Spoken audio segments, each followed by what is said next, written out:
सुषुप्त ज्वालामुखी, कैसा? और तीसरा होता है शांत ज्वालामुखी। कैसा होता है? शांत ज्वालामुखी। ज्वालामुखी कितने प्रकार के होते हैं? 3 प्रकार के होते हैं। अब एक काम करो, ज्वालामुखी की तुलना इंसान से कर दो। 3 ही प्रकार के इंसान होते हैं। एक इंसान होता है जिसको हर समय गुस्सा आता रहता है, हर समय गुस्से में रहता है। उससे कहोगे पानी पी लो, क्या? चाय पिए? मुझसे चाय?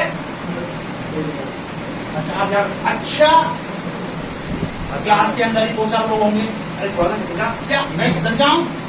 इस तरीके से हर मतलब कुछ लोग ऐसे होते हैं, हर समय गुस्से में रहते। अरे आप बताओ, क्या मैं बताऊं? तो हर समय गुस्से में रहते हैं। तो ऐसे जो लोग हर समय गुस्से में रहते हैं, ऐसे कुछ ज्वालामुखी भी हैं जिनमें से हर समय लावा निकलता रहता है, उद्गार होता रहता है। समझ में आया? वो कैसे ज्वालामुखी होते हैं? ऐसे ज्वालामुखी जिनमें से हर वक्त उद्गार होता रहे, वह सक्रिय ज्वालामुखी होते हैं। सक्रिय ज्वालामुखियों की संख्या लगभग 500 के आसपास है। इस पूरी पृथ्वी पर लगभग कितने ज्वालामुखी पाए जाते हैं सक्रिय? सक्रिय ज्वालामुखी की बात कर रहा हूँ केवल। अपने इंडिया में, अरे इंडिया की बात तो हम बाद में बताएंगे। इंडिया में तो अंडमान निकोबार में है, पहले आप बेस तो क्लियर कर लो, है ना? ये बताइए सक्रिय ज्वालामुखी की संख्या कितनी है लगभग? अच्छा, सक्रिय ज्वालामुखी कैसे होते हैं? जिनमें से हर समय उद्गार होता है। अरे जिनमें हर समय उद्गार होता रहे, यानी जिनमें से हर समय लावा निकलता रहे, है ना? वो कैसे ज्वालामुखी होते हैं? सक्रिय ज्वालामुखी होते हैं। अब देखो दूसरा इंसान मैंने बताया सुषुप्त।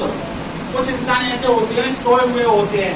सोए हुए का मतलब गुस्सा नहीं आता उन्हें, गुस्सा उनके अंदर है, हर समय गुस्सा नहीं आता, लेकिन कभी कभी गुस्सा आता है।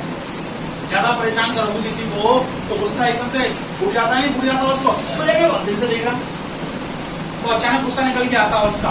ऐसे कुछ ज्वालामुखी ऐसे हैं जिनमें काफी लंबे समय से कोई उद्गार नहीं हुआ, लेकिन भविष्य में कभी भी हो सकता है। तो कैसे ज्वालामुखी होते हैं? सुषुप्त। कैसे? सुषुप्त। कभी भी उद्गार हो सकता है, कभी भी लावा फट सकता है, कभी भी लावा बाहर निकल सकता है। तो कैसे ज्वालामुखी होते हैं? अच्छा, कुछ ज्वालामुखी ऐसे होते हैं बेचारे शांत है, कुछ बेचारे व्यक्ति ऐसे होते हैं शांत स्वभाव के होते हैं, डेविड हमारा, है ना? उनको गुस्सा ही नहीं आता। कुछ लोगों को कितना भी मार लो, कितना भी पीट लो, कितना भी ढोलक की तरह बजा लो, है ना, तबला कितना ही बजा लो, कुछ नहीं होगा, गुस्सा आएगा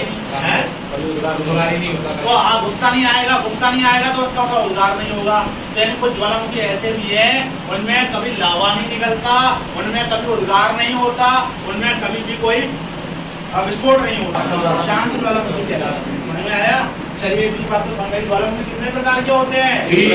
कौन कौन से? इतनी बात समझ में आ गई। अच्छा एक बात और याद रखना, ज्वालामुखी से जो लावा निकलता है, ज्वालामुखी में जो उद्गार होता है वो काय के आधार पर होता है? सिलिका की मात्रा के आधार पर। सिलिका की मात्रा ज्यादा होगी तो उद्गार ज्यादा होगा, सिलिका की मात्रा कम होगी तो उद्गार कम होगा, सिलिका की मात्रा बिल्कुल नहीं होगी तो उद्गार ही नहीं होगा। समझ में आया नहीं आया? चलिए ठीक है। अब एक बात और सुनिए, मैं